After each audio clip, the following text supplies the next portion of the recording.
Dan sekarang kita beralih ya ke masalah yang tadi sudah kita bahas nih mengenai pernikahan di usia muda. Kalau kita lihat memang nih saat ini banyak juga ya pernikahan dini yang justru berujung pada perceraian. Dan kasus ini sebenarnya sekarang banyak sekali bisa dilihat dari sejumlah public figure yang sekarang menjadi pusat perhatian karena banyak juga beredar di media sosial. Padahal data menyebut perceraian di usia muda mendatangkan kerugian terbesar di pihak perempuan. Nah, apalagi bila ada anak yang lahir dari hasil pernikahan tersebut. Bahkan Indonesia tercatat sebagai negara dengan pernikahan anak tertinggi kedua di Asia Tenggara.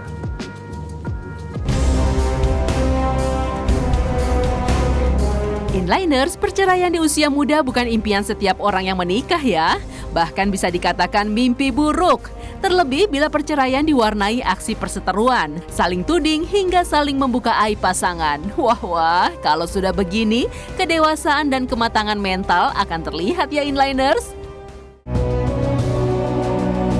Seperti proses perceraian yang tengah melanda pasangan muda Alvin Faiz dan Larissa Chow ini Inliners. Larissa Chow yang kini berusia 25 tahun menggugat cerai Alvin Faiz 22 tahun di Pengadilan Agama Cibinong pada 20 Mei 2021.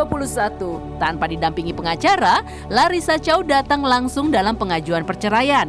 Pasangan ini nampaknya tak lagi mampu duduk bersama untuk membicarakan berbagai hal.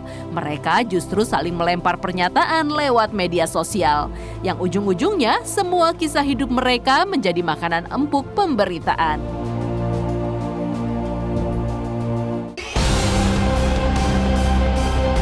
Inliners, bayang-bayang perceraian pedangdut Rizky DA 24 tahun dengan Nadia Mustika 20 tahun, bahkan lebih tragis lagi nih.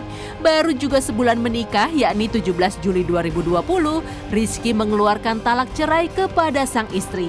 Hal ini dipicu justru karena pengakuan hasil tes PEC yang positif dari sang istri. Komunikasi yang tidak berjalan baik, keterlibatan pihak ketiga hingga kematangan kedua pasangan dalam menghadapi kerikil rumah tangga seringkali menjadi pemicu runtuhnya mahligai rumah tangga. Perlu diingat nih Inliners, perceraian di usia muda memiliki dampak besar yang harus dihadapi keduanya. Dengan kondisi yang tadi menikah muda, terputusnya pendidikan, terbatasnya kesempatan, lalu kemudian perempuan terutama yang paling dirugikan. Kenapa? Karena akhirnya tubuh kecil mereka, tubuh anak mereka harus mengandung bayi dan kemudian mengurus bayi. Inliners, perceraian selalu membawa luka batin ya, bukan hanya untuk pasangan suami istri, tapi juga anak korban perceraian orang tua. Karenanya, kedewasaan harus ditumbuhkan pada pasangan muda ini agar kehancuran rumah tangganya tak ikut menghancurkan mental dan kehidupan masa depannya.